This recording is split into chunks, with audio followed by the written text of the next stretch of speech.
parcourons maintenant les 20 mystères du chapelet, du rosaire, en commençant par les mystères joyeux.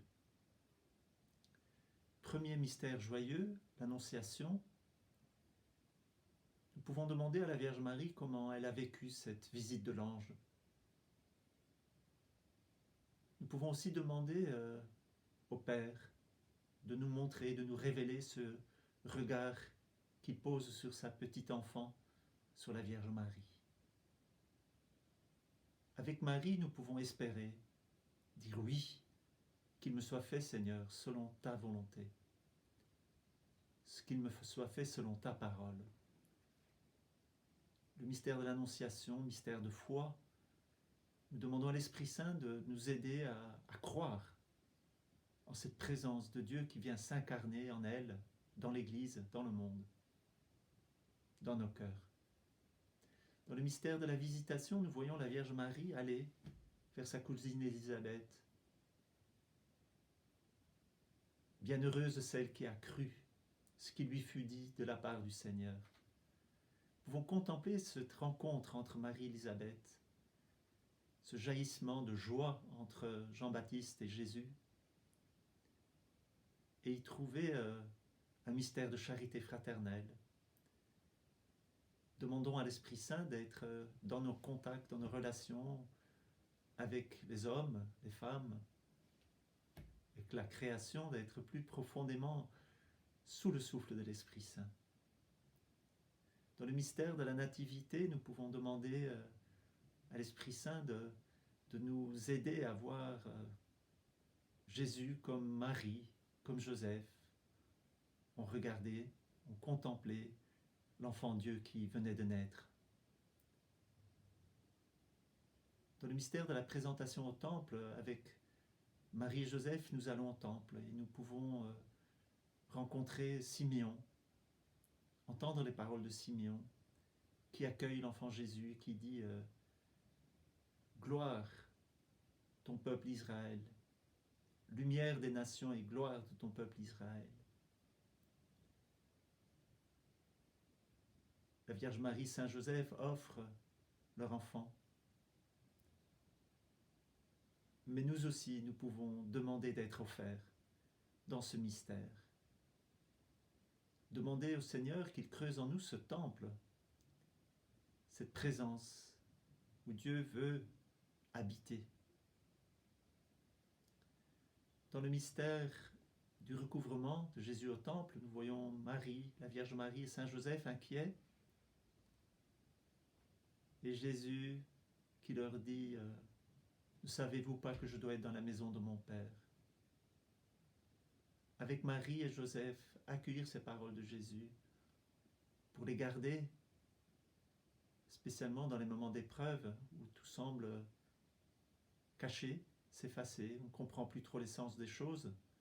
Jésus, il est là, dans la maison du Père, plus profondément présent à nous, que nous ne pouvons le concevoir, mais il est là. Dans le premier mystère lumineux, le baptême de Jésus, nous pouvons demander à l'Esprit Saint de nous montrer cette présence de Jésus qui descend dans les eaux et qui est remplie de ce feu divin qui sanctifie les eaux, ces eaux dans lesquelles nous aussi nous avons été baptisés pour recevoir la plénitude de la vie. Dans le mystère de Cana, nous pouvons, avec Marie, regarder Jésus, ou avec Marie d'abord, commencer par voir les nécessités, les besoins de ceux qui sont autour de nous. Ils n'ont plus de vin. Demander à Jésus de recevoir son Esprit Saint et de demander à Jésus de recevoir ce vin nouveau. Dans le mystère de la prédication de Jésus, nous pouvons contempler Jésus qui prêche, qui va faire le bien, qui soigne, mais qui annonce le royaume. Accueillir Jésus qui, dans sa prédication, a éclairé aussi la Vierge Marie, Combien la Vierge Marie a dû accueillir chacune des paroles de Jésus avec un tel désir, avec un tel amour.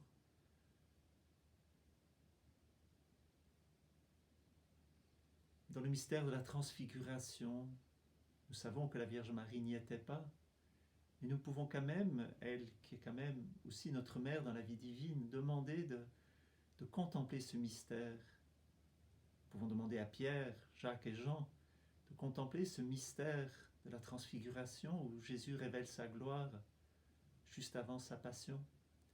Avec Marie, rentrer dans cette profondeur de notre cœur où Jésus veut manifester sa gloire. Et pourquoi pas tous les jours, chaque fois que nous nous recueillons dans notre cœur ou que nous vivons l'Eucharistie. Cinquième mystère lumineux, le mystère de l'Eucharistie, où nous pouvons accueillir cette présence de Jésus, agneau, qui se donne à nous. Celui qui veut être notre nourriture, celui qui ne veut pas se souvenir des enfants pécheurs, mais qui voit en nous, ces enfants bien-aimés, qu'il vient nourrir de sa vie, à qui il veut donner son Esprit Saint. Premier mystère douloureux, Jésus est condamné à mort, le maître de la vie est condamné à mort. C'est bouleversant de contempler ce mystère et de voir combien Jésus se livre à la mort pour nous donner la vie.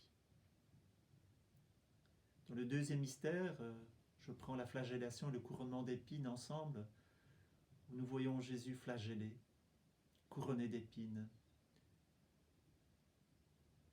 Il a voulu souffrir cela pour nous.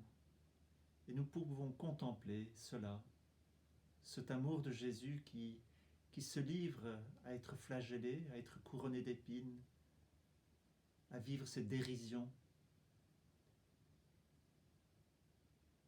Qu'il m'éclaire sur mes péchés, et que l'Esprit Saint m'éclaire sur mes péchés.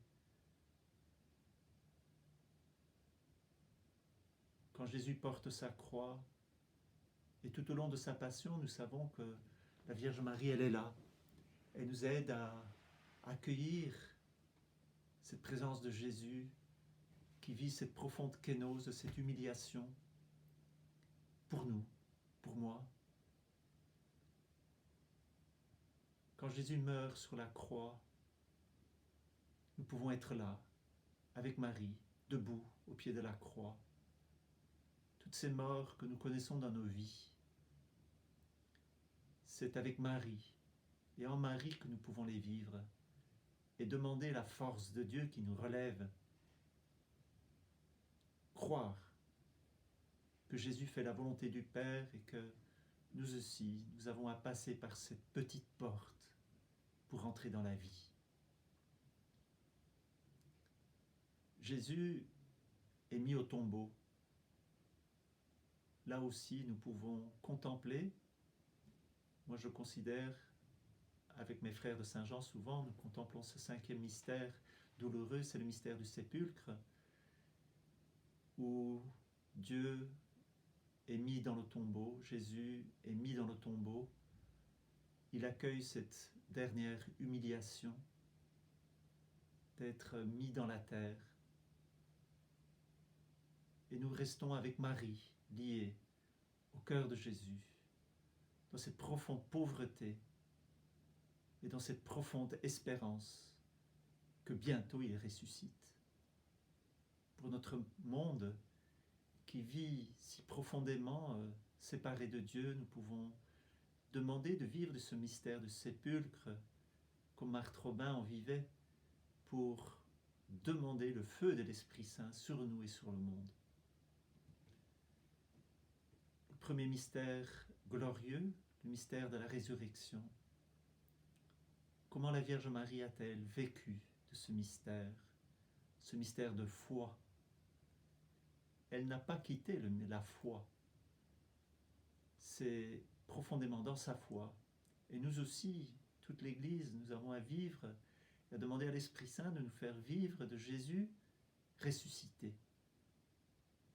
Et si nous sommes passés par la petite mort, la petite porte de l'humiliation et de la mort, c'est pour que nous puissions être morts à nous-mêmes et vivre de cette vie du ressuscité. Quand Jésus monte au ciel, dans son mystère d'ascension, nous pouvons demander à l'Esprit Saint de nous aider à élever nos cœurs, à demeurer dans cette présence de Jésus qui est dans la gloire.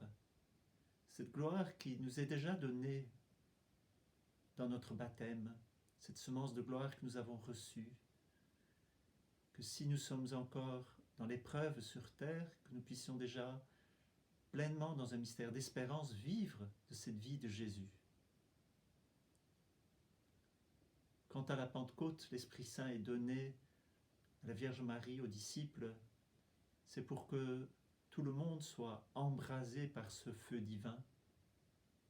Pourrions dire que la Pentecôte, c'est cette résurrection du Christ qui porte tous ses fruits dans le cœur des disciples, et ils auront cette force pour aller annoncer la bonne nouvelle, que nous aussi nous puissions recevoir ce feu pour, au-delà de nos limites, de nos conditionnements, être des témoins de Jésus, donner sa parole, être des témoins de sa lumière, de sa vérité, consoler, faire miséricorde en son nom.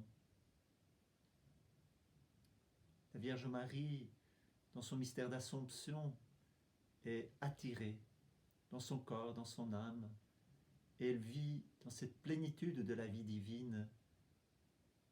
Notre Mère est déjà dans la gloire, et nous aussi, nous pouvons déjà, comme Église, qui la recevons comme Mère, accueillir ce mystère de la vie divine. Elle est reine, elle est couronnée reine dans le ciel.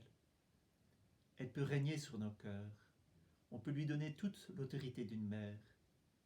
Alors demandons à l'Esprit Saint de nous aider à vivre plus profondément, plus cachés en Marie, pour qu'avec elle, nous puissions être plus pleins d'Esprit Saint, plus pleins de ce feu divin, pour aimer plus, pour aimer Dieu, pour aimer notre prochain, pour nous aimer, pour aimer tout ce que Dieu nous donne dans la création.